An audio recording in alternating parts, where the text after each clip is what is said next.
Welcome back, listeners. It's a pleasure to have you here with us on Learning from Friends. I'm your tour guide, Cade Curtis, and today is a very special episode that I've been looking forward to for a while doing it here, and it's gonna get pretty loud as we go through, and a little bit of excitement. But before we do that, as usual, the new segment that I've been adding in here is quotes that my mom sends me all the time to be able to put on inspiration. So I'm going to share them with you guys. Today comes from our lovely, famous individual, Unknown. In case you need to hear it today, memories and connection matter more than how much you spend on gifts during the holidays. Kids outgrow toys. Teens outgrow outfits. But no matter their age, people never outgrow time and love. Yeah, like that, it's a good quote, especially, around the holidays times and Valentine's Day and all these different holidays that we had going on. Spend time with your family, really build those memories over going, here's a $500 Tonka truck toy that you can drive around. They really want to spend time with you. That's the big key one there. So just think about that. Today's topic. So for today's topic, I'm going to be speaking with one of my longest known friends. We literally go back to the crib. We're going to discuss how friendship can evolve over the years. When you really don't go to the same schools, you only see each other a handful of times a year, and sometimes it may be years in between it. But there's still this heavily unspoken bond between each of us. And we're also going to speak about, if we have time, we'll see what happens here, about her career being a dental hygienist. Now, I'm going to welcome to the podcast, good old Eden. Hey, everybody. Hey, world. It's a pleasure to have you here with us. And there's going to be some more interesting stories today than you typically get from the previous podcast. You're going to hear a lot about me and as well about when I'm younger, because we go back. Like, we probably had like baby belly bumps early on at some point. Very true. Probably true. Very true. And how long did our parents know each other before this all went down? Well, I know that our mothers were friends in high school. Yeah. I think that's where it started. That's where that they met. Both went to the same high school quite a few years ago. Don't tell my mom I said that. Yeah. But several years ago, they were in the same high school and they kind of stayed friends, and then their kids became friends, and yeah, just led to a great friendship. Yeah, because of looking at it, the neat thing is there's three siblings. There's three siblings, and we're not that far apart in age, really, when you get down to it. And we're the last. We're the babies. That's true. We're the babies, but we're until the best. The next generation. But That's yes, true. Pretty much the babies. We're the babies of the originals. Of the OG, exactly. Of the OG.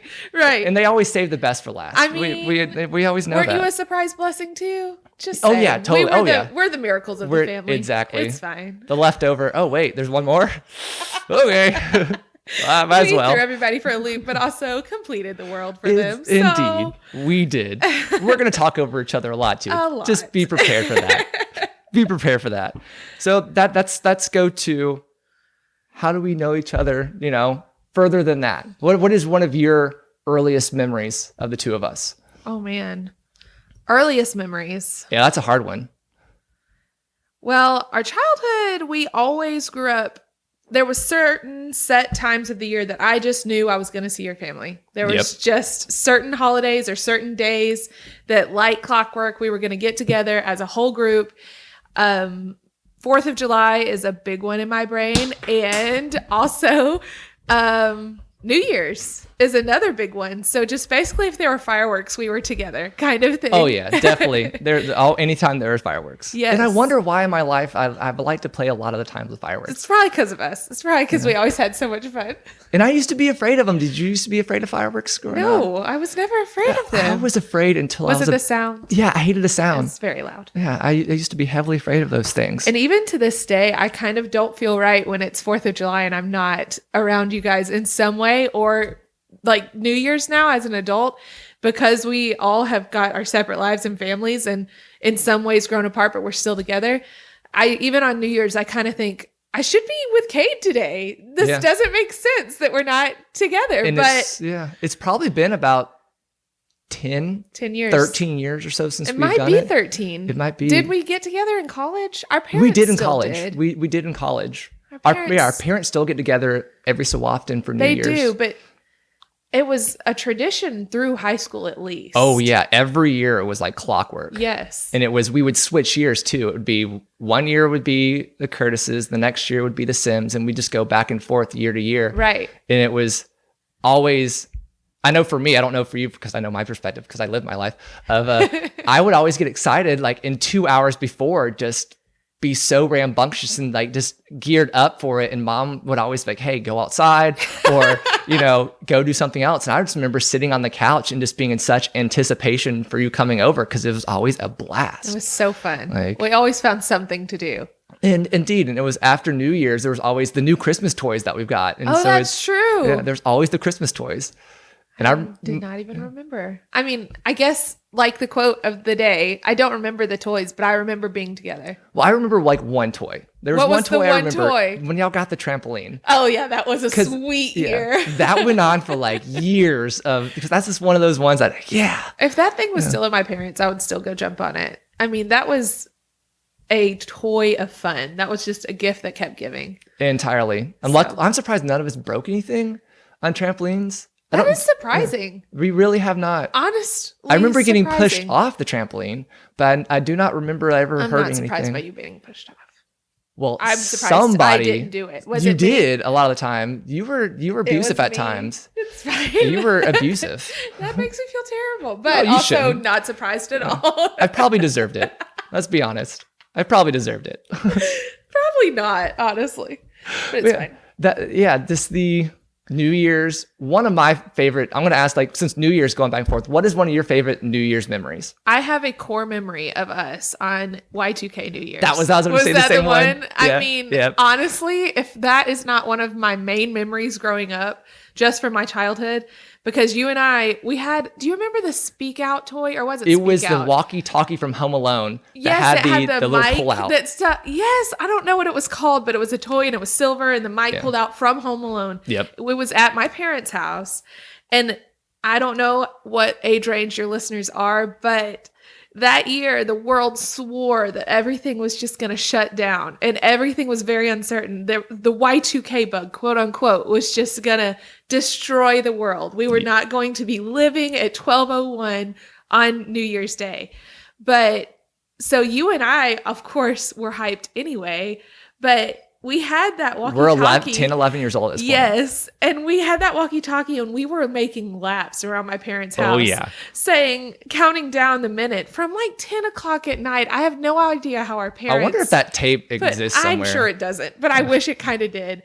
But I have no idea how our parents put up with us just racing around the house. And we would say, it's now 10:01 p.m. and the world is still good. We're going. Yes. And your brother, 10:02. Your brother and my brother were all in front of the computer. Yes. Like, they were just hanging out. They were around fine. The computer. And our sisters were like, what are they doing? And we were just going nuts. Yeah, we were just having a blast. I remember running around the house thinking I was going to die tonight and it would be with Cade. Well, why not? What a better way to go out. I mean, honestly. It's kind of like I have a deal with Garrison, which will be on our podcast later, of he gets to pull the plug on me, or he gets to be the last blow in life. That's amazing. Like everybody needs I don't want to like be there, but I want to hear the story. Yeah. I don't want to be there when he pulls the plug. Yeah, I'll be there like in mind and body, but... Why not? As it says, I'm going to be having the plug pulled. Oh yeah, I gotcha. We have that. I can't wait to hear Garrison's episode. His is going to be so good. Yeah, it'll be interesting. He's lived such a good life. I'll probably have it similar to this one, but the male version, because this is the female version. Oh, okay. Yeah. Perfect. Yeah. I can't wait to watch it or hear it. Watch it. Yeah, we can't watch it. Hear it. We don't do visual, unfortunately. That would be a big investment, probably. Yeah. And it just feels too weird. Sometimes I'm in my bathrobe when I'm doing these. So. But yeah, I'm not gonna act like I haven't seen that. It's kind of, this is gonna be weird if we're not friends, if you haven't seen me naked or seen me very close to naked. You're so right. Just saying. You're so you right. look at my core group of friends that go back, and it's just like, yeah. You have. Yeah. Okay. It's almost like the weird rite of passage for some people. I don't know if I want that to be the rite of passage, but it has been. It might be. So what's your core memory? I will say... Or one moment. Okay. This goes back to being whenever, we were maybe 4, 3, 5 maybe at this point, but I had never done a sleepover before. Like, you were my first sleepover at your house. And I remember we essentially were hanging out, and it got towards nighttime, and I got really nervous because I was like, I've never slept away at someone's house. And like, yes, I know Eden's house, but I remember like being very like scared. And I remember like getting ready to go to bed, and you like cuddled me. Like we sat there and we like slept cuddled, like going to sleep at night. And I just remember like, because it was, I don't know if you were nervous as well, or if it was just no idea what was kind of going on, but I remember almost being like crying, like I want to go home. And you're just like, let's go to bed. It's okay. You're like, it's okay. And that's like one of my big core memories, because it's like, oh, someone loves me. She made me feel safe. Yeah. And I know you've said that you have some videotapes still. I've never seen these videos. Like I've heard that you have these. There's a couple. I don't know where they are. Mom had all of our VHS converted to DVDs, so I haven't made it through some of them, but I'm sure they're in there. I'll have to find them. We'll watch them sometime. Yeah, we need to do that. That would be so good. And I remember us watching a lot of Disney films. We watched a lot of Disney films. Oh, yeah. VHSs. Get it right. Sorry. But the Disney films, they were Disney films. They were films, and they were awesome. And your brother had a lot of video games, and so we played a lot of video games. He did. And it was weird. One year he was just done with it, but for a long time, he would, if you wanted to find my brother, you would find him playing video games. Yeah, and you had your massive basement. Like that basement was the playroom. Yeah, the playroom was just which was massive. an entire basement. It was an entire basement. Like that thing was so cool getting to run around. And then as we got older, it continued. You got the pool table down there, and we continued to play pool. Yes, and it was just it was a center. It's still down there. The pool table's still down there, and I still get to go. And the toys aren't anymore, but the toys have migrated upstairs as grandkids of my parents. You know, my children and my sister's children. You have 2 kids. I have 2 kids. 2 lovely, beautiful kids. As they've grown, the toys have been brought out of storage. So it's pretty cool. That's the same what's happening right now with my niece and nephew, that all of the toys have came out and some of them have been damaged, but that's okay. That's the point. Fine. That's toys the point. are toys. Yes, that is the point. There's only been one set of toys that I haven't really allowed them to play with, like unsupervised. It was my Power Rangers. I love my Power Rangers. Oh, which Power Ranger were you? What was I? I liked the White Ranger. Whenever Tommy became the White Ranger, that was my jam. That was it. Okay, that was the one. I enjoyed him as green, but when he went white, it was a whole nother level. Like he leveled up when he went white. Got it. What about you? Liked the Power Rangers? Oh yeah, we were in. Yeah. You had you had the giant VHS like sets. Yes, we did. Like I didn't. You're making me relive things that I did not remember. It's funny how someone else's perspective of your stuff. Like I remember that, but it wasn't one of the. I loved Power Rangers, but it wasn't something that I thought, oh, I wonder if I can find that. Mine was Pocahontas toys. At my house. Did have a lot of those. I remember that. Pocahontas, yeah. Do you remember the karaoke times that we used to do karaoke? Oh, 100%. Yeah. I actually loved that karaoke machine. It was a good one. When you and your sister were sharing a room, like I remember like we would be in there picking karaoke songs and jumping back and forth between the 2 beds. Yes. Because you had 2 twin beds and it was just jumping between the 2. Yes. What I'm trying to remember. I remember what song I used to sing a lot. What was the one that you used? Do you remember the song you used to sing a lot? I don't. What was your song? I used to sing Brian McKnight's "I Believe I Can Fly" after Space Jam came out. That was mine. Probably because we were jumping between the beds. Yeah, that's possibility. But I loved Space Jam. Like I haven't seen the new one, but I loved Space Jam. But yes, jumping between the beds would make total sense for "I Believe I Can Fly." And now that you mention it, I do remember you singing that.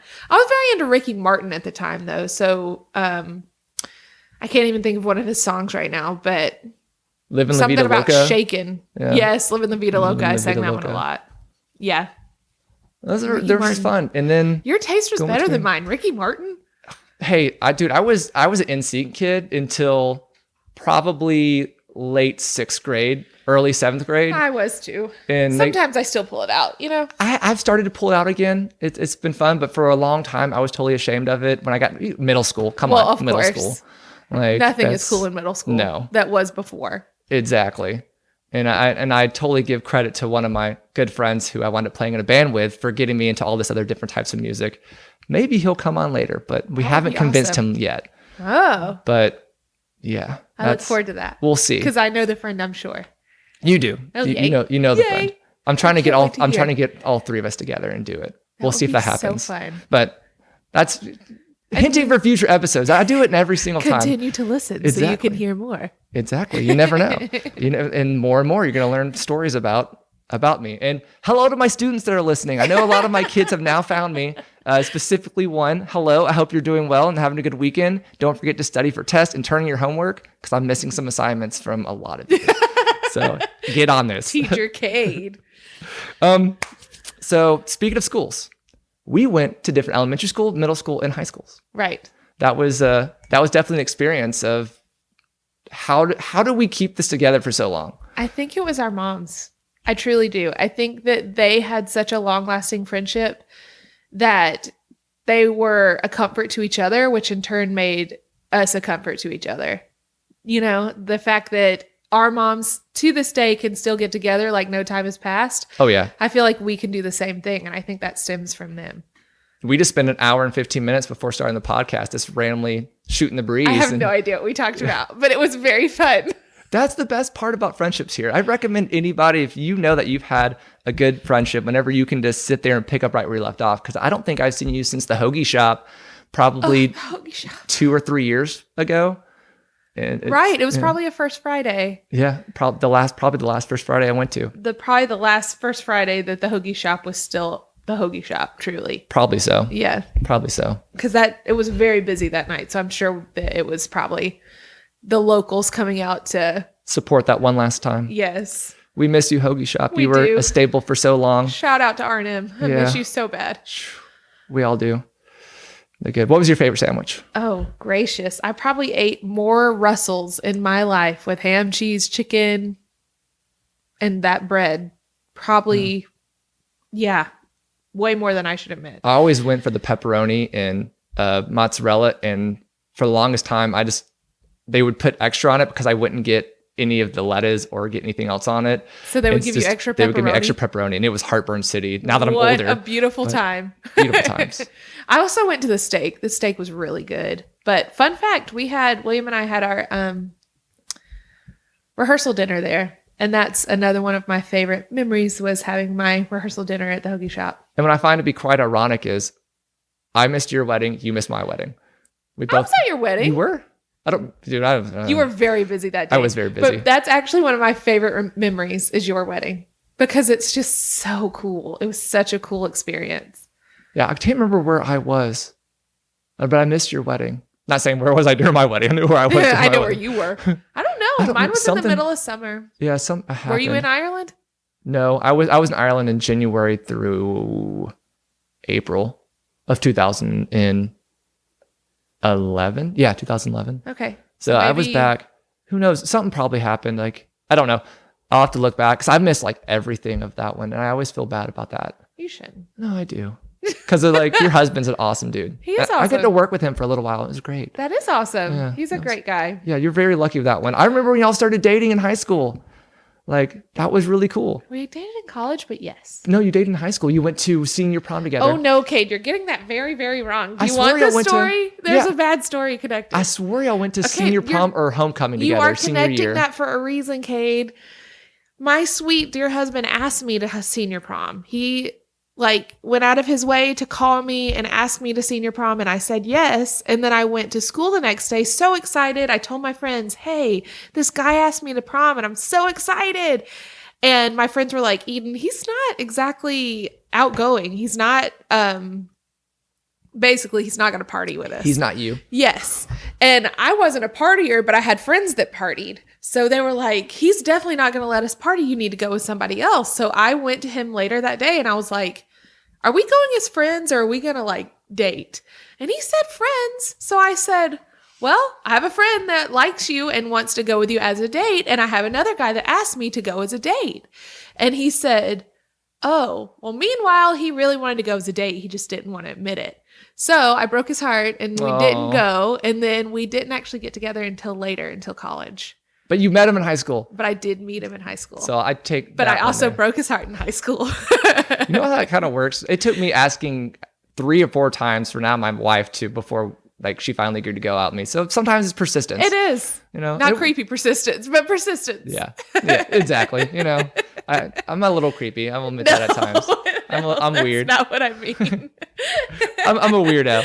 I'll admit that. But my wife loves me anyway. I found that it's funny, we married total opposites. Yes. On that. We totally married opposites. Yes. But speaking of like marriages and stuff, that was your second marriage and my second marriage. I know. We got married when we were probably like, what, 5, 6, maybe 4, something like that. All I remember is that our sister set us up. It was an arranged marriage. It was an arranged marriage. Was it, well, I'm trying to remember, was it out and underneath the grapevines and Freehome, like underneath we had like a little area built out? Honestly, I thought it was in that room in your parents' house that was like you went through the hallway and it was, I don't remember whose bedroom it was. Probably at that time it was Chelsea's. I think it was Chelsea's bedroom. And so hi, Chelsea. I didn't say I was going to name drop it. Hey, how you doing? That's my sister's name. Hi, one of Chelsea's. Yeah, there's 2. There's 2 of those. I think it was in Chelsea's room. That's highly plausible. But hey, we've made it, what, almost 30 years? And I think we're pretty good. Yeah, I don't know if it's legal. My longest standing marriage so far, so... Sorry, your husband, and sorry, my husband. Sorry, your husband, your wife. My wife. Sorry, your wife. Yeah. Or we never got it annulled, but we never got like officially filed at the court office. So did it happen? I mean, in our hearts, it did. I'm sure if we were some tribe, it would have been very legal. But yeah, but in some tribes, it would be very legal. Right. So it's fine. Well, we should figure out our anniversary date. If that was possible, it was probably around fireworks. That's plausible too. Yes, or in the summer. We got together in the summer. But that is fireworks. That's true. We did get together from time to time around different holidays. Yes, we were holiday people. We're holiday people. But our friendship didn't feel like holiday friendship. It felt like, I don't know. It didn't feel like we saw each other that infrequent. I felt like I saw you all the time. Well, y'all used to go up to Helen and do Helen, and we would come up and join you guys a couple times when you all had that timeshare, I think it was up there. I remember, so that was kind of another one of those. We would go tubing and then down the cool water slides. Yeah. The water slides were sweet. They were pretty, are those still there? They are. Oh, okay. They actually connected them like tubing. Like there's one tubing company that can use those water slides, or you can stay at that timeshare place and you still use the water slides. They're still really cool water slides. I remember you used to be like a really good swimmer. Like you still are probably, but you would go like really far underneath and swim towards the bottom. And I was doing very good, like actually like swim. So I'm still a very terrible swimmer. Are you? Yeah. My mom couldn't swim, so she was afraid of water. So it was her goal as a mother to make sure that we could swim so that we wouldn't drown.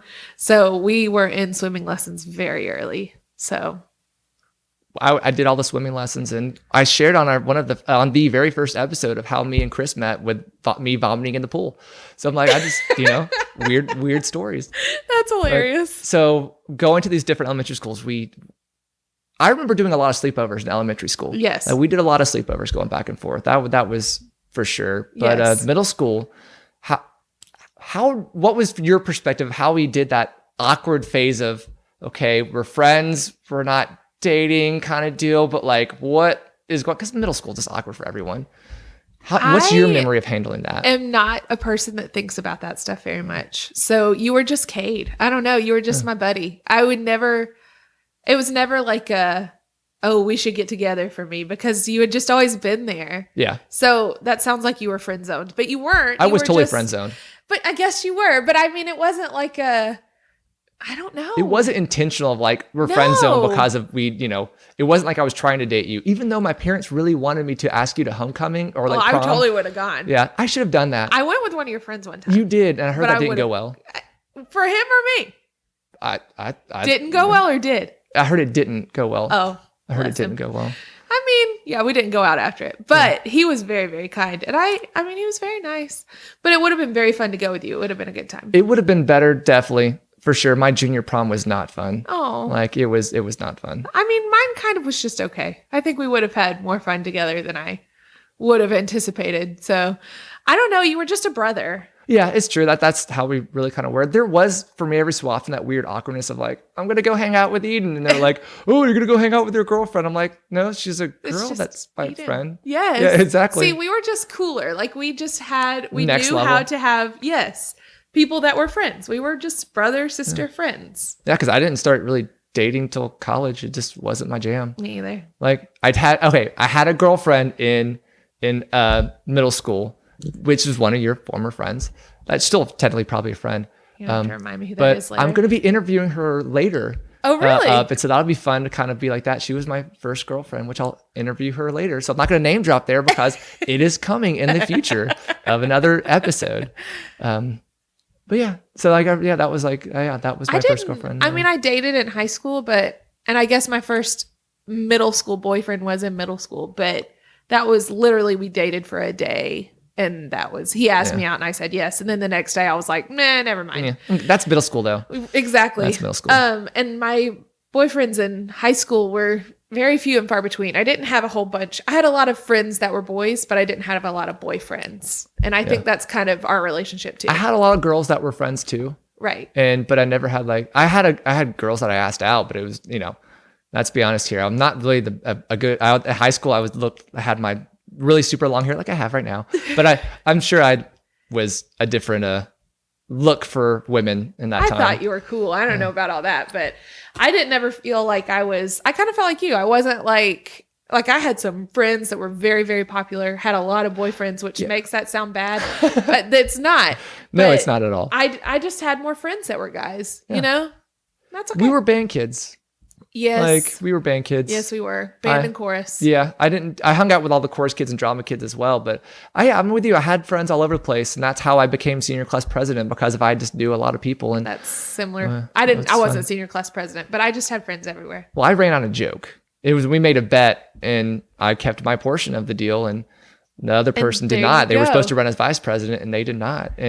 But I was like, you know what? Screw this. I'm doing it. It kind of suits. It's fine. Yeah, it was a blast. I had a blast doing that. That's awesome. It was interesting. Yeah, I remember that. That was a good time. Maybe I'll discuss that at some point with another guest that we're going to do the flip-flop of this conversation that we're having right now. We're just cutting loose here. And I'm going to have that with the male version There later. You go. So that'll be kind of one of those stories, because I went to elementary school, middle school, and high school with that individual that we'll talk about. Hi, Garrison. We'll talk to you in a little while. So band was kind of a reuniting for us in a way, because we'd see each other we did some events together, and we also sometimes with the Cherokee County exhibition, we would kind of see each other there a little bit. Yes, and I guess we just ran into each other more there than anything. Yeah. It wasn't really if I knew you were there, I would come find you and you would come find me, and we would sit together, but we had other things going on. But it was time when I was another time in my life, hey, I will see Cade, just at some point. Yeah. Yes, at some point he'll be there. I want to go see him. And so it's kind of like how I used to do other parts of my life. Just, I know Cade will be there. I want to go see him. There was always the want to go see my buddy Cade. Yeah, it's that weird just bond and connection that we have still to this day that's the reason why we're having this conversation today. Right. It's understood, a Cherokee game or Cherokee Sequoia game. We had to meet up at some point. We were going to find each other. And even when we were in high school, whenever your siblings were in band and choruses, band and color guard as well. My siblings were. So whenever we went to those games, we would sit together and do that. And our parents probably loved it. Oh, yeah. Because they would find each other too. Oh, yeah. Which was part of the encouragement as well. Mom will deny this more than likely, and dad will probably deny us as well. But that's what you guys should date. I'm like, it would never work, because it's too we were just too close at that point. It would have never worked. It would have never worked. No. We were too much brother and sister, I think. Yeah. Yeah. It would have been awkward. Yeah. I think we would have handled 2 or 3 dates and be no. Okay, well, you want to go punch each other in the back? You were violent as a child. I remember getting punched by you a lot. I appreciate it. Terrible, Cade. No. It's not though. It's just called brother-sister love. Chelsea used to drag me by my hair across the room when I had long hair. Your Chelsea? My Chelsea. Okay, now you dropped your sister's name. Yes. We have 2 Chelseas. This is another part of our story, and maybe we talked about not name dropping, but too late. I don't think any of these people will mind if we explain this, because it's a part of our connection. It is. It really is. So my mom her name is Glinda, and Cade's mom's name is Brenda. And so one letter different. And then wait, there's more. And there's more. Then they have kids at the same time. And my older brother is the same age as Cade's older brother. And then our sisters are the same age. And they just both happen to be, similar age. Isn't yours a little older? Yeah, Chelsea's a little older. My Chelsea's older. So both of our sisters' names are Chelsea. And then we're, Cade and Eden. And then Chelsea's kids are Chelsea's. Chelsea to the second power. Yeah. They both have kids with similar names too. So it's just crazy. But you're missing a very important key term of the middle name. Yes, and the same middle name too. Yeah. So, both generations. Oh my goodness, they do. I forgot. Yeah, both. So our moms and our sisters have the same middle names. Exactly. So And I find it interesting, like our siblings are still talk if they're there, but they aren't like us. They like, work at the same school. They do. Yeah. But like our brothers, like if they see each other, they'll say, hey, but my brother's not as social as I am. Yeah, my brother's the same way. He's not as social as well. If they see each other, they're not gonna, sit and have a conversation, whereas we will like sit and talk for hours. Yeah. Yes. Lose days. Yes. And stuff like that. And our sisters, they work together now, so they talk, but with us, I don't know. I think it's because we don't see each other as often that it just becomes a jump right back in and just becomes a giant whirlwind of noise and words. Yes. And what a blessing it is, or what a gift it is that we have like that friendship that we can just jump in and start talking, and it feels like no time has passed. It's very true but we had a rebirth, like the Renaissance. That is true. We had a Renaissance.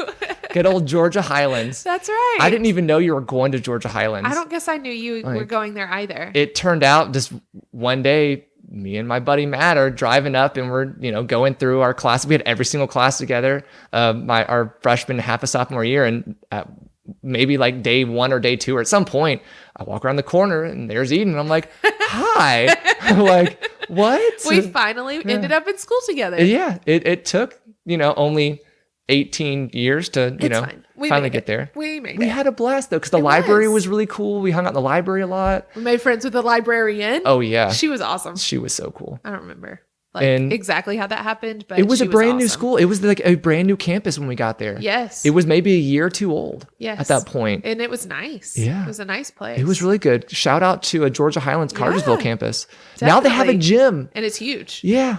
I think it's kind of how Kennesaw back in the day was very similar to Georgia Highlands, and they were opened at the same time. Yeah, that's true. I didn't really realize that, but Kennesaw took off because they were more in the metro, but Highlands kind of stayed small, but now I think it's massive. Taking off. They took out our lovely backwood trails. Did you remember walking the trails back there? Yeah, they took those? Yeah, whenever they expanded the parking lot, they took that whole entire area. I liked those trails. Yeah. It was a nice check out from school. Did you go downtown with us to the railroad tracks and have lunch with us a couple times? No, I never did that. Yeah. That was might have been else. when I was in class. That was me and Matt and another couple people. It was more me and Matt. We had this thing called Moo Cows that we would go down to. It was a place that had milkshakes, and we just called them Moo Cows. So this is fun. The place I went in downtown Cartersville was this taco place, and I went with this guy who was a nursing major, and he was so nice. And I don't know, for dental hygiene, for my career, you follow the nursing profession. We take the same classes to a certain point. So I was friends with a lot of nursing majors. So that's true. I just took general random classes, and then a year and a half in, I wound up going to UGA. Okay. How did you end up at Georgia Highlands? I got accepted.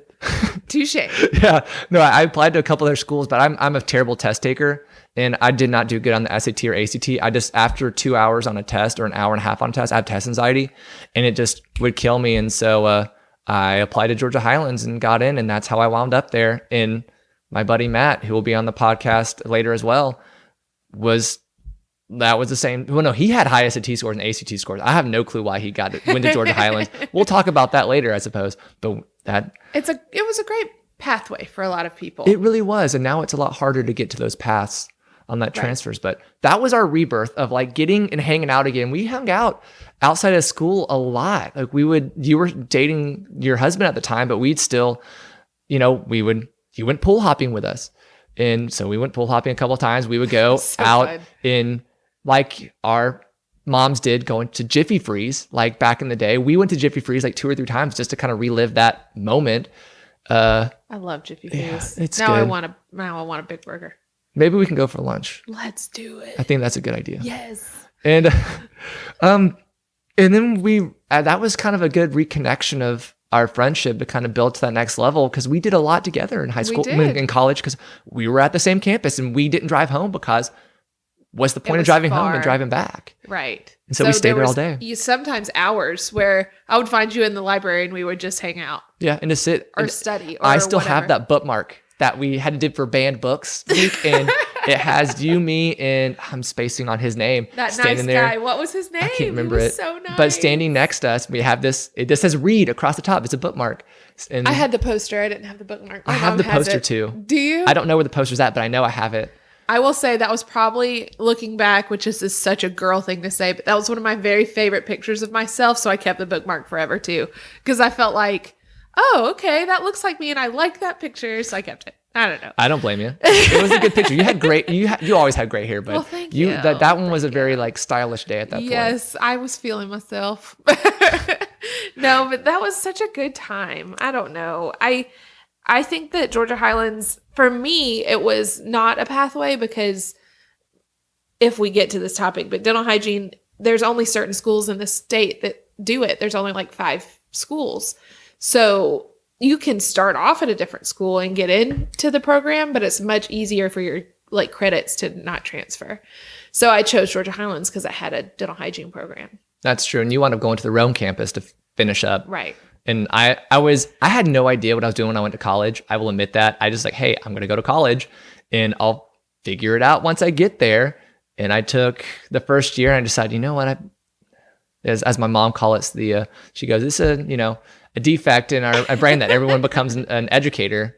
The Corey did not become one, but he still teaches like weird little like the first aid stuff and doing that kind of realm. But Chelsea fell into it and I fell into it, and in your blood. It's in the blood. I couldn't escape it. And then so going through that, I had limited schools as well for secondary social studies education, and I already had Garrison and a couple other friends at the University of Georgia, and I'm like, hey, we have a transfer system, and so I took a year and a half. I wasn't planning on going till the second year, but I applied thinking I was applying for the fall semester, and I wound up applying for the spring semester. So I went to UGA after that. I remember when you applied, and I remember being kind of sad because it was so.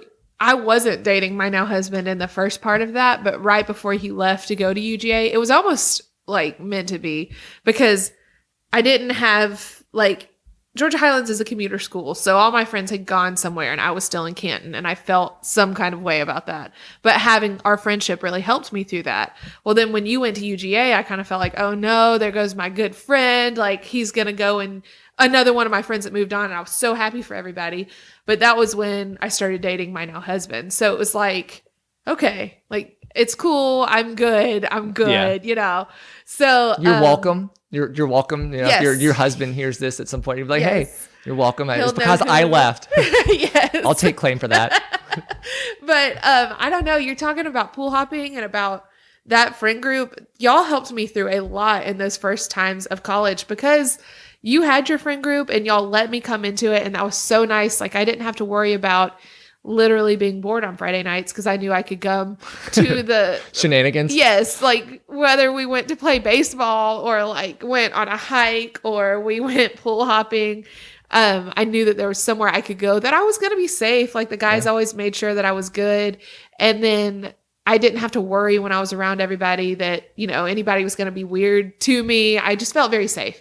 And that was very, very good for me. So, and it was always fun coming over and picking you up. And it's like, I was like, hey, coming over to pick up Eden. Sometimes I wouldn't even call. I just kind of showed up and I just kind of walk in the house and, talk to your mom and dad. And you walk in and you're like, Cade. And I'm like, Cade. yeah, we're going to hang out tonight. And you're like, oh, okay. And it was just always a blast of just randomly picking you up and doing that. And it was something I needed. So shout out to the guys. Shout out to that time. That was really, it meant a lot to me at that time. Do you remember the nickname that we got given? Remember what it was? No, what was it? The night crawlers. Yeah, we were the night crawlers. That is so accurate. It totally Why was because we only hang out at night because everybody worked, and it was like 2 a.m. Yeah, it was. Yeah, and we played basketball a lot. Yes, if my daughters came to me and said, "I'm gonna, as an 18-year-old girl, I want to go hang out with a group of 10 gentlemen, 10 18-year-old boys at 2 a.m. in the morning," I would probably be like, nope. You sure? Are you sure you want to do that? But with that group of friends, I don't know. It was just, it was fine. Everything was fine. It was great. I have to see if you can remember this one. This one was an awesome story that I was going to bring up. The lookout over Riverstone. When the cop came? Yeah. Yeah. So yeah. I remember. We had we not saying in a negative way. We dealt a lot with the cops over the we were out at 2 a.m. Yeah, we were out at 2 a.m. playing basketball. And a lot of the times we would bring our cars forward because there was no lights, and we would shine our car lights on the basketball court. Or we'd just be sitting out there in the parking lot throwing a football around with the lights on in order to show. And you had a very sweet Mustang. I did. That thing was awesome. I did. That was the good. I called her the beauty. Yeah, She was so beautiful car. But to tell, so we knew the cops a lot. It wasn't in a negative way. Well, it was just we knew the cops because we met a lot of them because we were out at 2 a.m. As another part of the story, I mean, it's following that. It was 2 a.m. Yeah. Normal, regular, everyday 18-year-olds would have been up to no good, but we were literally just playing basketball or just at Riverstone, overlooking Riverstone with a group of people. Yeah, we did that once, and then we never went back up after that. Because the cop came. Yeah, probably because of that one. That one was a little more sketchier. Yeah. But to explain that, where now is currently Teasley Middle School, there is a trail there used to be a church up here, and there's a graveyard up there, and so there was a side road that you would drive up to it, but you had to have a 4-wheel drive or a higher lifted truck to be able to handle it, or a car, and you would drive up, and there was an overlook over Riverstone, which was a shopping center, and it was beautiful seeing like how far out it went. And so we decided, well, no, let's go check this thing out. And a lot of people called it like Makeout Mountain kind of deal because a lot of people just go up there. But it was literally me and 12 dudes. Yeah, it was. Like, yeah. But so what happened is we pulled up there and we went to park and we popped down the tailgate and we're just this is not even at 2 o'clock in the morning. This is at like 10 o'clock at night at this point, maybe 9. And we had a cooler full of cream soda and Coca-Cola and Cheez-Its and Oreos. Like, and the cop pulls up and he's like, and we thought we heard somebody coming up. We're like, man, this is going to ruin us kind of hanging out. Maybe there's some car up here because it was Friday or Saturday night. Somebody's coming up here to make out, and we're just a whole bunch of dudes and a chick just kind of hanging out. And no making out was going on. No, it never happened of that sort at all.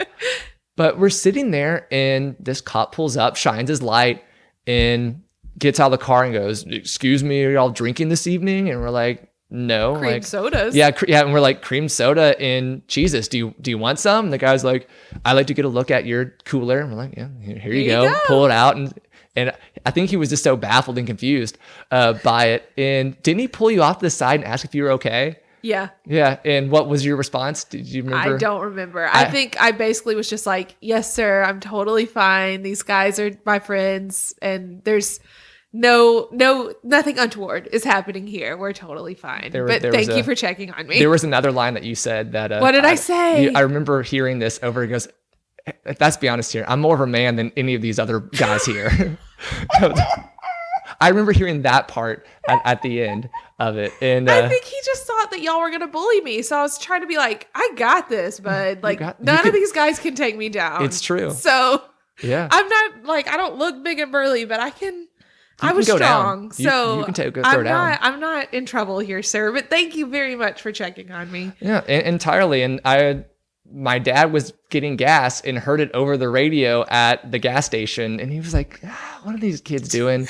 Like, because they pulled all their driver's license, pulled their stuff. Oh, he knew. He knew. Because that was the thing. We were always honest, and we told our parents where we were going. 100%. And like, "Hey, we're gonna go pool hopping." They're like, "Okay, just stay out of trouble." Or don't get arrested for trespassing, because that was kind of trespassing. Yeah, but we knew the code. We did. So that was the thing. We had a friend that lived there. Right. We had friends, and they usually went pool hopping with us. It was just after pool hours. We usually were there. That's the big thing. It was closed, and technically we weren't supposed to be in there. But that's fine. But there was no vandalism going on. No, the closest we got was we used to use baby oil on the slide because we couldn't figure out how to turn on the pool. So that was really kind of the worst that we did. It was so cold because they had turned the heaters off. It was. But it was fun. That was fun. Those were good times.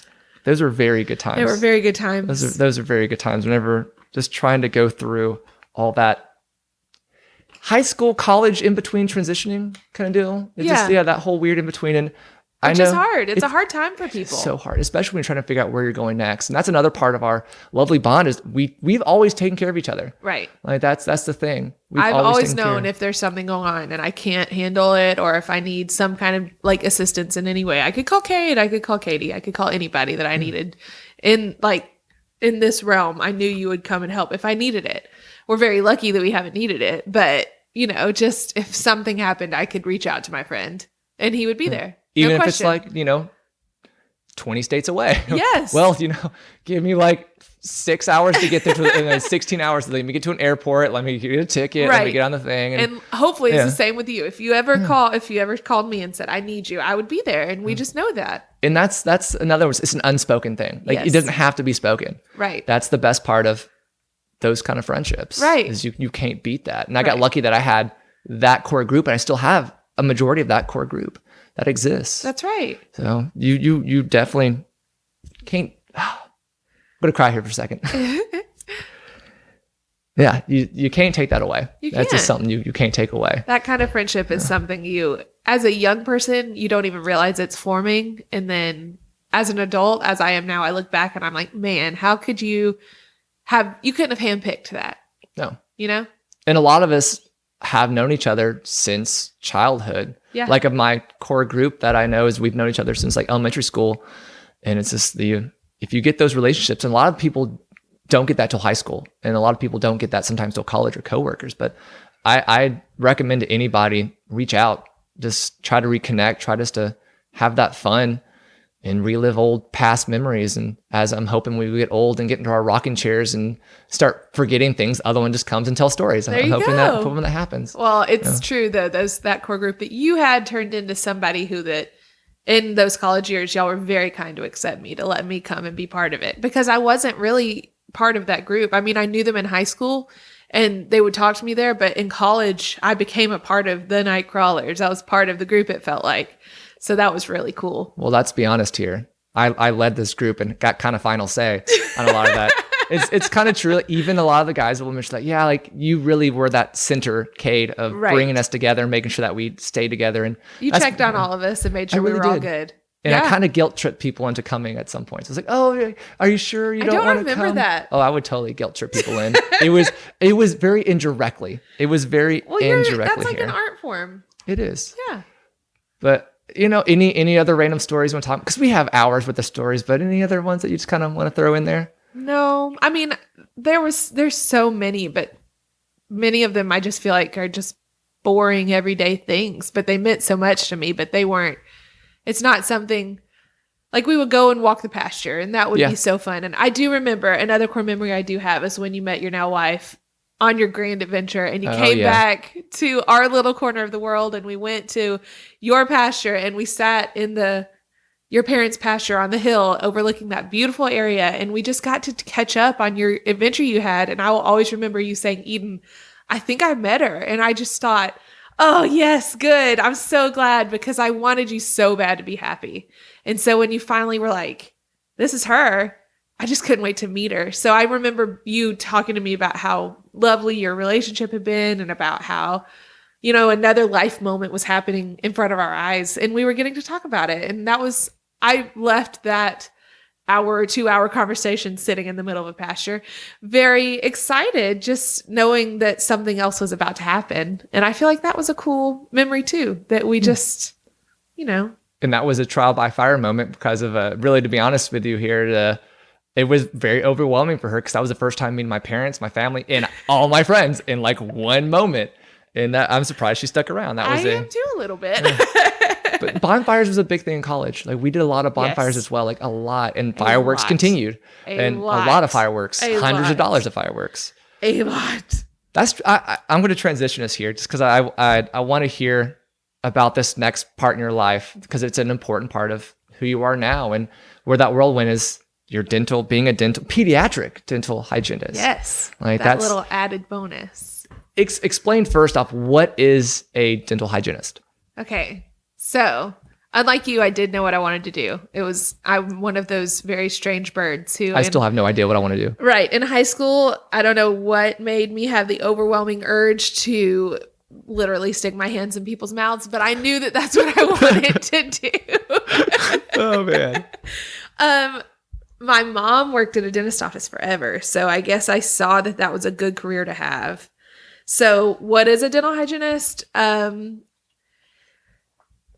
guess I should have looked up a definition before I came here, but basically we are the people who you come and see the dentist, and we clean all your surfaces of your teeth and make sure that your teeth is at a level of health. The bacteria that grows in the calculus or plaque that grows on your teeth doesn't stay there and cause you bodily harm, because it sounds crazy, but there's a very serious heart connection to your gums and to your teeth. And if you don't keep your teeth clean, you can have heart problems from it. So that's one of the main dental hygienists is heart pathway is the bacteria from your gums can go to your heart. So that's one of the things we do is we make sure that the oral cavity is clean. And then another one of our responsibilities is getting an overall look at your health and seeing if that's contributing to any factors in your mouth. And if there's something in your mouth, then we can connect it to your body as well. Like if you have some kind of ulcerations, we can say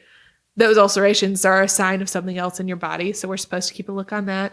We take radiographs to make sure that you don't have problems on your teeth. And that's another like responsibility of a dental hygienist, is just to make sure that you don't get infections and things in your teeth that can harm your body as well. So it seems like we're just working on one section, and that's what I thought when I was going into it, that I was just going to be cleaning teeth, and that is mainly what I do. But I'm also responsible for seeing if there's a change in your mouth. It can indicate things in your whole body, so we have to keep a track on that. And as far as pediatric dental hygienists, it's what it is. It's just I work on the babies and on the kids. I see the ones that a lot of people shudder away from because I just love them. So I see lots and lots of 1-year-olds, and I see up to usually 18. And I have a few special needs patients that are in their 20s that if you have some form of special needs that prevents you from going on, if you can only handle a pediatric setting, then I see them and they're wonderful. And that is a true gift to be able to do that with children and those people that have those special needs as well. Because I've worked in that environment, and your husband did as well, right, for a long period of time. And how do you, like, what is you have a gift there. How did you come about that? So dental hygienists are supposed to be really good at getting that stuff off your teeth. They're supposed to be really good at taking their instruments and manually removing the plaque and calculus that you build up on your teeth. That's supposed to be their whole job. I'm not very good at it. I will say that with my smile on my face, because I'm not. A pediatric dental hygienist is more geared towards like behavior control and making people comfortable with the dentist and being able to see those that are almost unable to go, that are uncomfortable. So I have the skill to do what I'm supposed to do. I can get the stuff off your teeth. It's just not something I want to do. So I would rather form a relationship with the kids. And I don't think that's what you asked me, but that's what I said. No, it is. Okay. No, it totally is. Because that's the relationship. Right. That's the key thing there. And you have those skills. Right. I'm much better at, like, there's several dental hygienists that come to my office that they would prefer to see the teenagers, and they'll look at me and they'll say, Eden, you're better at seeing the 3-year-olds. You can make them calm down. And I guess it's just, there's a personality or a calmness or a relatableness that I feel that I have, that I can just speak to them and they're more calm. I have a lot of success with having a child that's never been to the dentist who's shaking, crying in the corner. I can usually at least get them to sit in the chair and use the big toothbrush, which is a pretty big win for some kids. That is a huge win. I have one patient who is in his 20s, and he's one of my favorite people in the whole world. And the first time he came to the dentist, he has myriad of special needs. He wouldn't sit down, and he was stimming the whole time, and he's a very loud person, and he's taller than I am, and he's a bigger guy. And his mom said no one's ever even been able to get him to come in the room. So I got him to come in the room, and I sat him down, and we literally just used a toothbrush on his teeth. And he's a big dude, and it's kind of intimidating because he is so strong. But he let me put a toothbrush in his mouth, and the mom cried and hugged me and said, I can't even get a toothbrush in his mouth. Well, then the next time he came in, I was able to use one of my sharp instruments in his mouth. Oh, he wow. started trusting me that much. Yeah. And then now he comes to me every month, and he lays down in the chair, he opens big, and I use this thing called a Cavitron, which is like a machine that dental hygienists use on your teeth. And it is a lot of stimulus. It shoots water, it vibrates, it makes a noise. Like, there's a lot of stimulus that drives. And that's rough. Yes. A lot of special needs patients can't use it. So he allows me to use it on every tooth, and he sits there and we talk, and he loves sports. He tells me about sports, and it takes me an hour, but it's one of my favorite hours every 6 months because I get to hang out with my buddy. So I don't know. It's just a relationship thing. He's just a cool guy, and I get to learn so much from him too. So. And that's the biggest thing that, again, part of the reason why I have learning from friends is you're listening and you're talking and allowing that relationship to build. And that's a skill that it is learned, but it's something that has to start at a young age too. and develop, and you have to be willing to accept that. And listening, that is the key importance for that, is just like listening and allow them to realize that you do care and you're giving that attention. That's right. It goes a long way. That's how you build relationships, and how you're good with the children at the younger ages. I've kind of found my niche with being middle school, and a lot of people are like, what? Middle school? I admit that I raise my voice in class and have to, but sometimes you have to drop that hammer. But a lot of the times, like I don't use lights in my classroom. I use light. If I don't turn the overhead lights on, I have Christmas lights and I have 3 lamps that are spread out through my classroom. And I open up a window, like shades, and let natural light come in. But I feel like some kids just need that, and allow my kids to get a little extra loud and rowdy. And we start class a little late, but I feel like sometimes they need that transition just to, instead of going that rhythmic, classroom, and not getting that moment to kind of talk to those friends or something. And yeah, a lot of people walk by my classroom and goes, your classroom is chaotic. How do you handle that? I'm like, you gotta let the kids be kids, and they'll settle in. And yeah, we'll have classroom where it's rough some days, and I don't get through a lot, or some days we get through a lot, but they're able to more connect. And some kids I can connect more with than others, but I try to connect with all. And I'm sorry if I don't fully connect with you, and maybe one day we can be able to get there. But I feel like the patients, the children that you connect with, are the ones that don't feel connection to other people, So maybe that's one reason why your classroom is the way that it is, because that's a safe space for those kids. And same with you, as with your patients come in, that you're able to get them to sit down in a chair and kind of go. And I have, speaking of sitting down in chairs and stuff, I have to ask, how do you get your husband into these, chairs that convince him for you to clean his teeth? Is that weird? Hey, husband, I'm going to sit here and I'm going to shove these tools in your mouth. And, oh yeah, remember last night where you said X, Y, and Z? Boop, that hurts a little bit. I don't get the chance to clean his teeth as much as I used to. I used to do it every 6 months. But now that my office is a very busy office, so I don't have as much free time for him to come. He usually goes to another office, but he was very kind to me because he was there when I was in school, and he allowed me to do most of my tests on him. I'm waiting for that with my wife on her classes of, yes, I need someone to draw blood. Oh, yes, that will be your responsibility as her husband. It is. He allowed me to do my first set of full x-rays. You have to take 16 x-rays on a patient. And he allowed me to sit there, and he just did it. He didn't complain. He didn't say anything. That's love. That's love. Yes. He is very kind to me to do that. So he's a big part of why him and my mom are a big part of why I was able to get through school, because it was a stressful experience. So it was weird at first, but he is a very kind man that let me just do what I needed to do. That is something that you can't beat. How many years are you now into this? Dating or marriage? Oh, no. The being a dental hygienist. Dental hygienist? Yeah. I graduated hygiene school in 2012, so it'll be 10 years this year. What is some misconceptions that you notice that people have of being a dental hygienist? That you want to kind of clear up? Well, we get a bad rep, but I understand the bad rep because dental work is no fun. So I guess that's part of it. I get a lot of people that come in, and parents especially are like, oh, she's, why would you ever want to do this? I hate coming to the dentist. And I understand, because some people do have really bad experiences. So I guess finding the right place and the right person to help you through that, I think, is good. So maybe going in with an open mind. And that's kind of hard to do when, a lot of horror films are based off of dentistry, and you don't really get the best overall picture of it, but it can be an okay experience. And this is something that I want to kind of clear up from my notice that a lot of people don't give credit to, is you have to go through all these classes and know all the pieces of the mouth, you have to go through a medical school almost in that process. A lot of people don't realize that you're having to do that in order to be able to just work on cleaning up the mouth. Right. Can you elaborate on that a little bit for me? So as I said earlier, you have to go through schooling at the same pace as a nurse in the beginning. So you start by going to high school. You obviously have to have a high school diploma. Then you start in college and you have prereqs, and then you go into a dental hygiene program.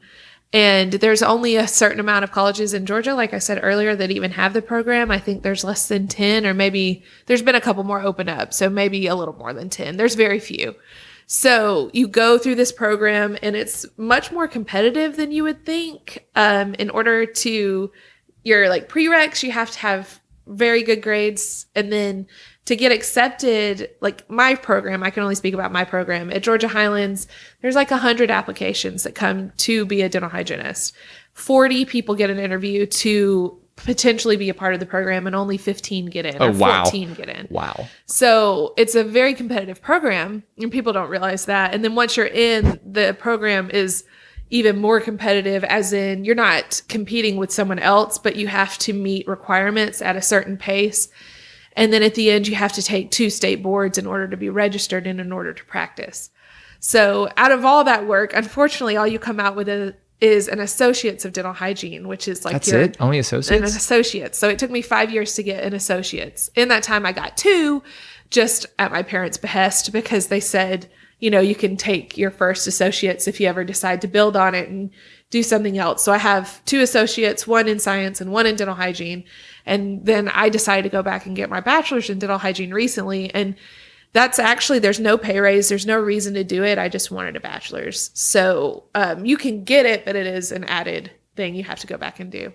And you had to do that at the Rome campus up in Georgia I had Highlands. to do my associates of dental hygiene in their dental hygiene program at the Rome campus. Yes. And what are some of the like classes specifically that you, because did you have to focus on, did you only learn about like the teeth and the face? You said it connects to the heart. Yeah. Did you had to do, how did you kind of be able to, a lot of people don't realize that you have to literally learn A, B, C, like bones and all this different stuff too. Can you elaborate on, say, some classes that you had to take? So in the beginning, I was in anatomy 1 and 2. I took chemistry, like organic chemistry and another type of chemistry. It was 1151 and 2 as well. So I had to take my science series. I had to take all the prerequisites, but in the anatomy courses that you're cluing in on, I had to be able to know like the Krebs cycle. I had to know all the bones. I had to know the veins in your feet to clean your teeth. I had to know your the overall body anatomy. I had to take 2 courses on that and get a good enough grade to get into the program, which was a challenge for me, but I did it. And then once you're in the program, you go more localized to what you're working on. So I did head and neck anatomy. I know a lot about your head and neck. I know a lot about your nerve pathways of your head and neck. But I do have knowledge of everywhere, but I mainly use the stuff that's from the crown of your head to your neck. But I do have to know like vessels and stuff about your heart, like, and what medications interact with certain things. And like if you've had something some people don't know is if you've had a joint replacement, there's some that you have to pre-medicate for. And if you don't, then the bacteria could go to that joint replacement and make that joint replacement no longer work. Like you could have to have it replaced. If I clean your teeth and you haven't pre-medicated, I could mess up your joint. So I have to. I never thought about that at all. Yeah. So I have to make sure that is, if you've had a replacement within a certain amount of time, I have to make sure you've taken your medication. Or if you have a risk of bacterial endocarditis, which is where the bacteria goes to your heart, if it attaches to one of the valves in your heart, it could kill you if you're a certain age. So those people have to take a medication. So we have to know about that. So that was part of the learning as well. Just having a knowledge of medical histories and how different medications interact and how that could be life-threatening for some. It's not life-threatening for a lot of people, but for some, there is a risk. And it goes a long way of thinking about that. And a lot of people don't understand that. They don't think about that beyond they can clean my teeth. Right. And same with teaching. There's a lot of psychology that goes into it. And there's a lot of behind the scenes like work that builds into it. And I'm curious, how do you juggle all of having 2 kids, doing this dentistry job, having a husband who teaches as well? Like, man, like how do you do it? I have a wonderful husband. Yeah, you do. Who helps me every single day. And a wonderful village of people. I am extremely lucky to have the mother I have and the mother-in-law that I have. Some people, say that mother-in-laws are a nightmare, and I couldn't say more about my mother-in-law. She's the best person I've ever met in my life. And she raised a great man that has helped me every step of the way. So, and I think marriage is meant to be that way, like a partnership. Oh, entirely. Yes. And I don't have a husband who makes me do all the work with our children. I have 2 beautiful daughters, and this morning he's with them. And when I said, hey, I'm going to go hang out with Cade for a little while, he was like, go have fun. I'll be here. Me and the girls will go and do something. And I have no doubt that they're taken care of. And there's, you see some people that are like, oh, I had to make the lunch and pick out the clothes before I could leave the house for my husband to take care of his children. There's none of that in our house. He definitely, when my oldest was a baby, he got up in the middle of the night more than I did because I'm not good at waking up in the middle of the night. So if the baby needed attention, and with our new one, if the baby needed attention, he was the one that would, without complaint, go and take care of the baby. And then I would get to sleep. He's just a very good guy. That's a jackpot right there. Yeah, that's the only way. That's the only way it's happened is with our village and with having a wonderful husband that is sweet and 2 wonderful girls. That's true. Yeah. Your family is just spectacular. I'm pretty obsessed with them. Like we are very lucky that we have some great families around us.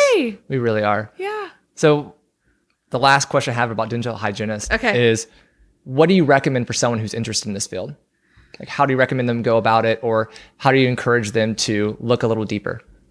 If you're interested in dental hygiene, one, I would recommend you go to an office and say, can I observe what a dental hygienist does, and make sure that it's something that you're not just thinking this will be fun. Because if you look it up online, yes, we have a pretty good life, as in our schedules are pretty great. You can choose your days you work, but I've always worked 4 to 5 days a week. So I'm not one of those hygienists that just works 2 days a week. And there are those out there, and that is available.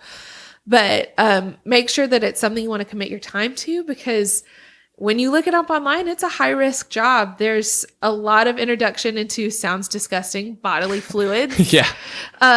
There's a lot of risk to your body's health and the way you sit, and like the instrument sounds, it can cause some deafness. And then like you can really mess up your spine and you have wrist problems. It's one of the more dangerous jobs in the world, which sounds crazy because you're just sitting there. But then you also have, like with the pandemic, we were one of the most dangerous jobs because we were in people's faces. Oh, yeah. And if there, except for nurses, of course, and doctors, they were even closer. But we had to make sure that the droplets didn't come in contact with us. And this pandemic wasn't the first time, like AIDS or HIV and any other bodily like fluid type disease, you're at a high risk to have it transmitted to you as a dental hygienist. So you have to be aware that that's a risk, and you're going to deal with bodily fluids, and you're going to deal with gross stuff sometimes. So you have to make sure you're okay with that. And then after you figure out, hey, this is what I want to do, you have to make sure that you want to go through the process of school, because it's not easy. It's surprising to everyone that I talk to that decides to go into the program. I have 2 friends in the program right now. They have come to me on multiple occasions saying, I had no idea it was like this. And it is overwhelming, and it's not like a normal program.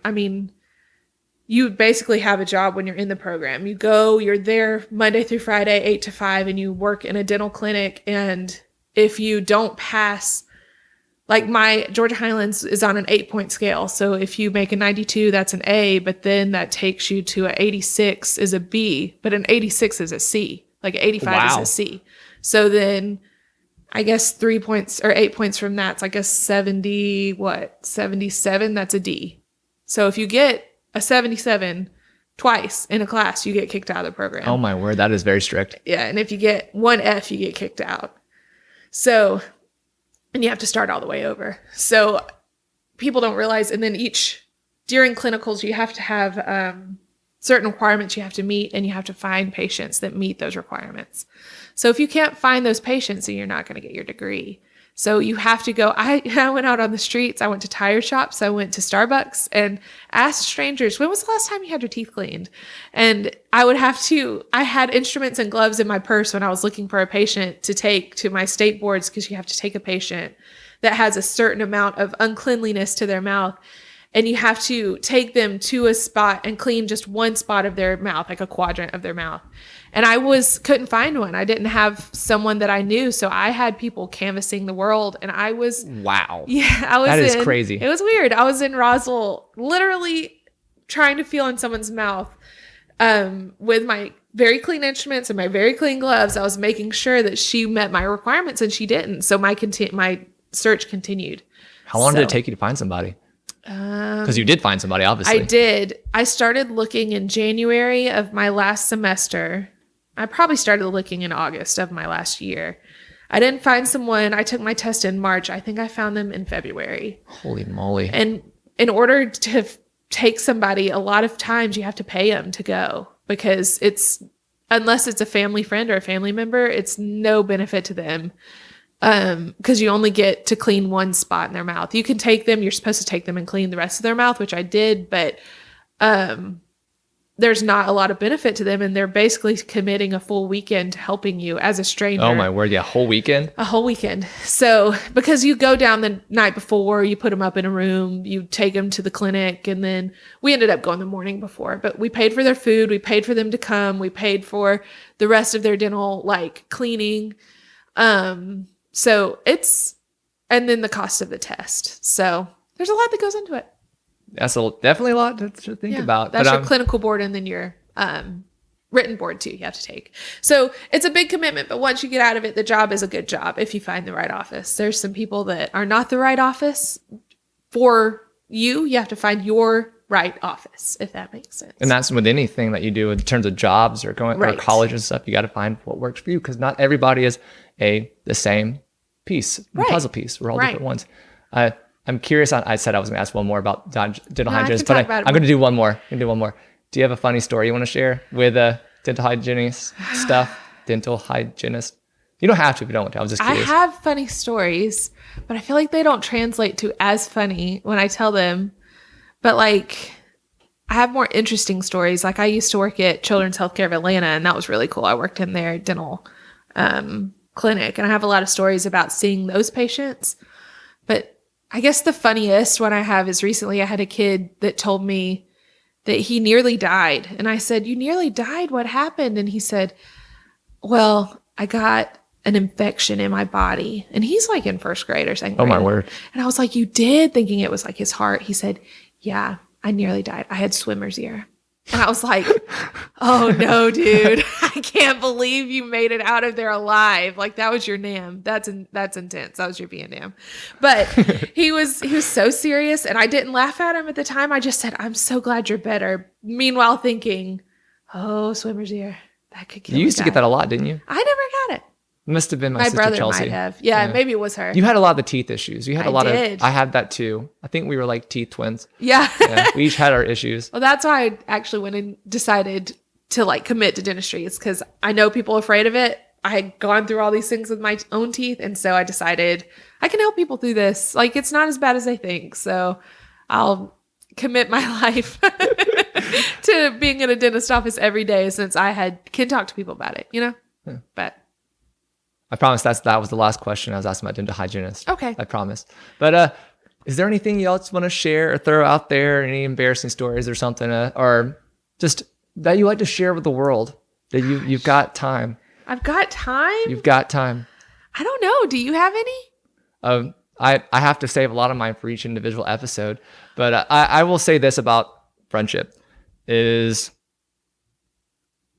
don't take it too seriously, because you're not going to make it out alive. Have fun with it. Go through the ups and downs. A true friend will be there no matter what, up or down, and it may be years. It doesn't have to be a cookie cutter relationship that you see every single day. I want you to think about what you can share with that individual. It doesn't have to be completely in depth, but you have to find that person. And once you do, don't let them go. Make sure that you keep that relationship and over time, and let it grow in its own way. Don't try to force it. It's going to make it work in its own way. And it may not seem like it's developing now, but you look back in about 5, 10 years or 30 years that you go, wow, that was something. And it still is something. Mm-hmm. And if you lose that individual, I recommend at any point, try to reconnect, give a phone call, send a text message, send an email, and even if it's just saying hi, you never know what door that can open back up. For sure. That's my last minute thing that I want to say. I think that marriage and friendship are very similar. I think that every day as a married person, you have to make a choice to love the person you're with. Like, at first, yes, it's all butterflies and roses, but you have to make a choice as your lives go on that I'm going to support this person and like make sure that they are taken care of. And I feel like friendship's the same way. Every single day you have to choose to put that person as a priority in your life. And if that priorities shift, you just understand. And even if there's a lull in the moment, you just have to make sure that you choose to reach back out. And there's no shame in having a brief time when you don't have a constant dialogue between each other, because you can always reach back out. I feel like, at least with our friendship, you can. Yeah. And you never know, like those stories you may have forgotten, it'll open up so many more connections whenever someone mentions it. Because if you may not remember or may have not meant anything to you, but you never know what that meant to the person across from you, that entire, even if it just would have been a small, simple thing that you were in a bad spot, you weren't feeling good in at the time whenever we started hanging out again in college. I never knew that, but it was impactful to you. And for me, it was just like, we're hanging out, we're doing stuff, woo! Right. But as we got older, I realized that, and I go, wow, like I never would have imagined it. But it's sometimes the unspoken as well. Like I feel like those fun couples where you can sit across from the table and never say a word, but really you're having these like in-depth conversations. Like right now, I can like feel like I'm staring at you pretty deep right now, and it's I know a little bit of like the facial cues, and I know kind of what's going on, and I don't feel like I have to say too much, even though I'm talking a lot right now. But it's different right now. But yes, as a normal everyday, if we were just sitting here and we'd already talked for 2 hours, we would know that, we still know by facial cues and by our friendship what we're comfortable. We're just comfortable. Yeah. So that's amazing that we have that. And like you said, different perspectives. So you remember things from the stories you've told me that I had no idea about, but that's how you saw it. And it's cool to see your perspective. Yeah. And so just like you said, it's cool to sit down and just talk about how you saw our lives and how you saw our worlds develop, I guess. Yeah. I don't know. Friendship is free. It is. It's free. It is. You may want to spending a ton of money along the way of weird stuff you do, but it's friendship is free. Like, and root for your friends. Like, oh, always. When you go on your adventure, when you went on your adventure to Ireland or when you went to UGA, a lot of friends, I feel, as in this stage of my life, get jealous that other people are doing that. Like, there's comparison is a thief of joy. You want to live up to what everybody else is doing. And it shouldn't be that way. I think that friendship should just be friendship, and you should cheer for the one that you are friends with. Because I've never been to Ireland. I've never been out of the country except for my honeymoon, and I would love to do that. But I get to learn about so much because my friend went. Yeah. So, cheer on your friend for their successes, I think is an important lesson in life that I hope my girls hear me say one day. You will. It will. If not from you, it'll be from somebody else. I hope so. And that's what you're doing now is going to teach them forward. And that's just impactful because you had it for yourself. Yeah. For all those years. Now, I hope so. To kind of start to close out here is we have a bond for this movie that we've enjoyed over the years for Disney. And it's The Fox and the Hound. It's The Fox and the Hound that, and if I feel like we're going to say this together and kind of split it into parts. It's short, but I feel like it kind of is a good summary of our relationship here. And so we'll always be friends forever, won't we? Yeah, forever. Yeah. It's sometimes it doesn't have to be a billion words. It can just be a short amount. The sweetest movie and the sweetest friendship. I hope we don't wind up like for somehow killing each other. We're not going to do that. No, we're not. So as we end here, don't forget to like, subscribe, tell a friend, just do all the different stuff out there. I learned this week that there is you can put on Facebook on the mobile app where you can be able to listen to it. They have now that, so I'm basically in every single format, Spotify, Google, wherever you listen to your podcasts and stuff at, find me. Email me at cade, CADE, at learningfromfriends.com if you have any questions, comments, concerns. I've now saw that I am in over right now 7 different countries. Wow. Now that blew my mind. So let's kind of keep spreading it out there and allowing people to share it and grow. But most of all, as I leave out here today, don't forget to let your curiosity fly high. This is Cade Curtis with Learning from Friends, and I will see you soon. Bye.